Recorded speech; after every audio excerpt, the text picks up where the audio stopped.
لوگوں کے اندر جوش پیدا کرتی تھی، دف بجاتی ہوئی، لڑو لڑو لڑو، بدلہ لو۔ اس کا باپ تھا عتبہ ابن ربیعہ جو مارا گیا، اس کا بھائی تھا شیبہ ابن ربیعہ، چچا تھا، اور بھائی تھا ولید ابن ربیعہ۔ یہ اس لیے ولید بن عتبہ، اس کو تو اندر انتقام کی آگ تھی۔ اب یہاں کیا ہوا، حضور کے ساتھ 1000 آدمی باہر نکلے مکے سے، 300 صبح کو واپس آ گئے جب صف بندی ہو رہی تھی۔ کتنا بڑا دھکا لگا۔ یہ مدینے میں نفاق کا پہلا مظاہرہ ہوا۔ مکے میں نفاق نہیں تھا، مدینے میں نفاق تھا۔ کیوں؟ مکے والے مسلمان جو ہیں وہ سخت ترین آزمائشوں میں سے ہو کر گزرے تھے، مدینے والوں پر ابھی کوئی آزمائش آئی نہیں تھی۔ وہ جو کہا ہے اکبر الہ آبادی نے، تو آگ میں جل اور خاک میں رل، جب خشت بنے تب کام چلے، ان خام دلوں کے عنصر پر بنیاد نہ رکھ، تعمیر نہ کر۔ یہ چونکہ وہاں کے لوگ تھے جو تو بھٹیوں میں سے نکل کر آئے ہوئے تھے نا، وہ وہاں نفاق کا نام نہیں تھا۔ مدینے میں ظاہر بات ہے قبیلہ ایمان لے آیا، پورا اوس، پورا خزرج۔ اس طرح قبیلے کی سزا پر ایمان لانے سے دلوں میں وہ ایمان تو پیدا نہیں ہو جاتا۔ تھے ان میں یقیناً بہت صادق القول، صادق الایمان، لیکن کچے پکے بھی تھے۔ ان کچے پکوں میں نفاق نے ڈیرا ڈال لیا۔ 12 700 رہ گئے۔ پہلے 1 to 3 کی ریشو تھی، وہی جو بدر میں تھی، اب وہ 1 to 4 ہو گیا۔ لیکن اللہ کا وعدہ تھا، ہم وہی فرشتوں کی مدد جو بدر میں آئی تھی آئے گی، لہذا پہلے ہی حلے میں ان کے قدم اکھڑ گئے، بھاگ پڑے۔ حضور نے کیا کیا تھا کہ اس احد کا پہاڑ پیچھے ہے، ادھر جو لشکر ہے وہ آگے ہے قریش کا، پھر ادھر مدینے کی طرف لشکر مسلمانوں کا کھڑا ہے۔ لیکن مسلمانوں کے پیچھے ایک درہ تھا، وہ درہ پشت پر تھا۔ اگر کہیں سے کفار کے لشکر کا کوئی حصہ ادھر سے آ جائے تو وہ بہت خطرناک ہو جاتا۔ چکی کے 2 پارٹوں کے درمیان آ گئے، ادھر احد ہے، پھر یہ لشکر کفار ہے، پھر لشکر اسلام ہے، اور پیچھے وہ درہ ہے۔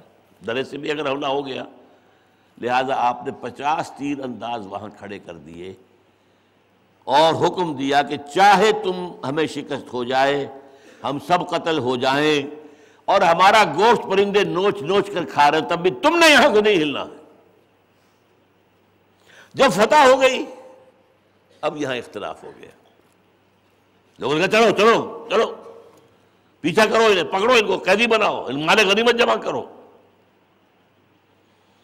جو ان کے سردار تھے، جو لوکل امیر تھے، انہوں نے کہا ہرگز مت ہلو، حضور کا حکم یاد کرو۔ انہوں نے کہا کہ حضور نے تو شکست کی حالت میں بتایا تھا نا، یہاں تو فتح ہو گئی ہے۔ حکم کی خلاف ورزی کی، 35 تیر انداز چھوڑ کر چلے گئے، 15 رہ گئے۔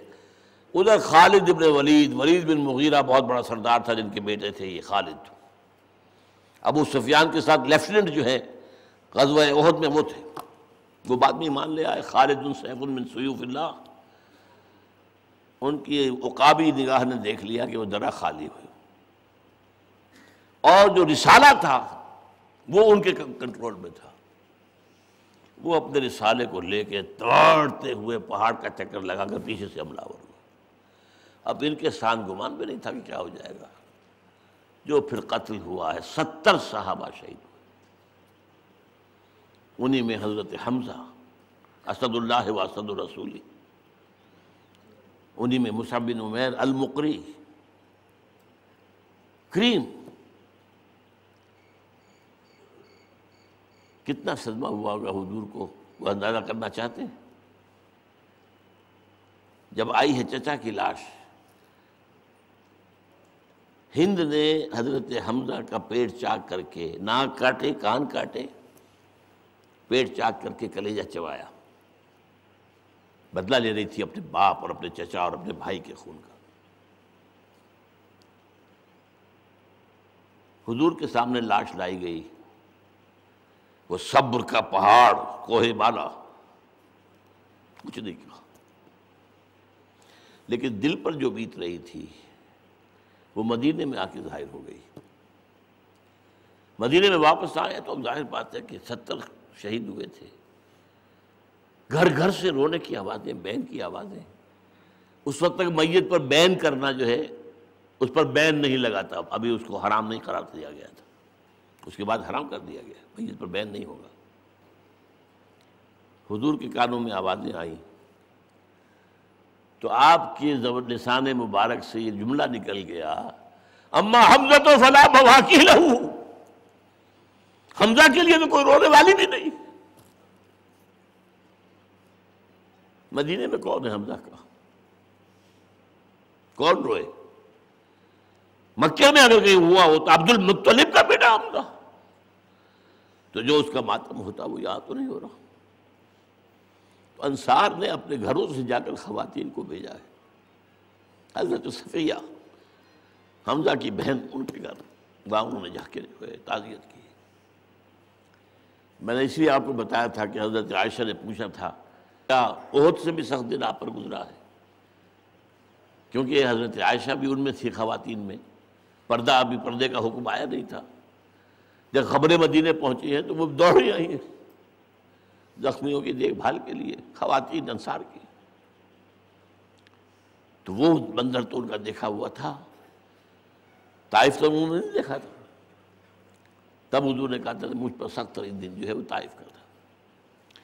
بہرحال یہ میں نے جو 6 ایئرز لانگ وار ہے اس کا نقطہ آغاز آپ کو بتا دیا، لیکن جو غلط فہمی میں دور کرنا چاہتا تھا وہ یہ کہ قرآن مجید میں بعد میں مسلمانوں سے کہا گیا دیکھو تم ہمیں الزام نہیں دے سکتے، ہماری مدد آ گئی تھی، ہم نے تمہیں فتح دے دی تھی، مگر تم نے نظم کی خلاف ورزی کی، جرم تمہارا ہے، اس لیے تمہیں سبق پڑھایا گیا ہے۔ ابھی تو تمہاری مشن کا آغاز ہو رہا ہے، ابھی تو پوری دنیا میں تمہیں اللہ کے دین کو غالب کرنا ہے، بڑے بڑے مارکے آنے ہیں، بڑی بڑی آزمائشیں آنی ہیں۔ اگر تمہارے ڈسپلن کا یہ حال ہے تو کام کیسے ہوگا؟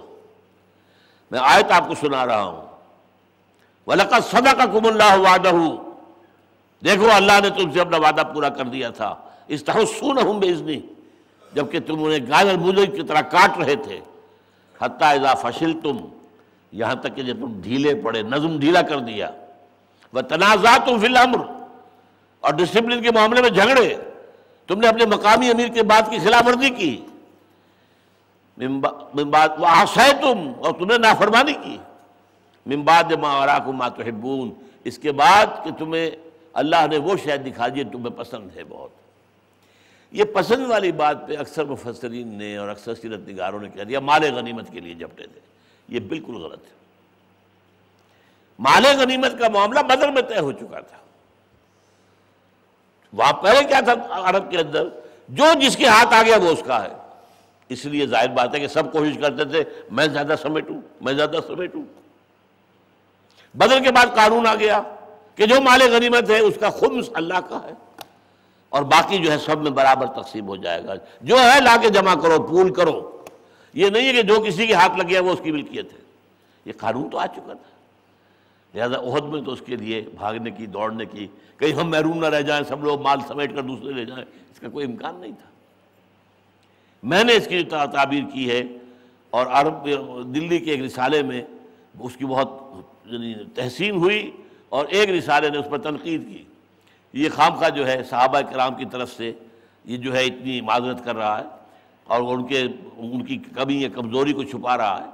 میں نے کہا یہ بات نہیں ہے، اصل میں قرآن مجید میں سورہ صف میں آیا ہے اخریٰ تحبونہا نصر من اللہ وفتح قریب، ایک اور شے جو تمہیں بہت پسند ہے وہ یہ ہے کہ اللہ کی طرف سے مدد آ جائے اور فتح قریب ہو۔ وہ فتح کی جو محبت تھی اس کی وجہ سے ان کے اندر ڈھیل پیدا ہوئی ہے، مال غنیمت نہیں۔ مال غنیمت کا تو قانون تھا آ چکا تھا، وہ تو یہ ہے کہ جو لوگ جنگ میں شریک نہیں ہوئے ان کو بھی آپ نے اس میں سے حصہ دیا، اگر انہوں نے کوئی اور خدمت سر انجام دی ہے، تو مال غنیمت کا معاملہ نہیں تھا۔ من بعد ما اراکم ما فتح ہو گئی۔ اور دیکھیں اصل بات کیا ہے کہ بندہ مومن کے لیے فتح اور شکست اس کی کوئی حیثیت نہیں ہے، اپنے فرض کی ادائیگی حیثیت ہے۔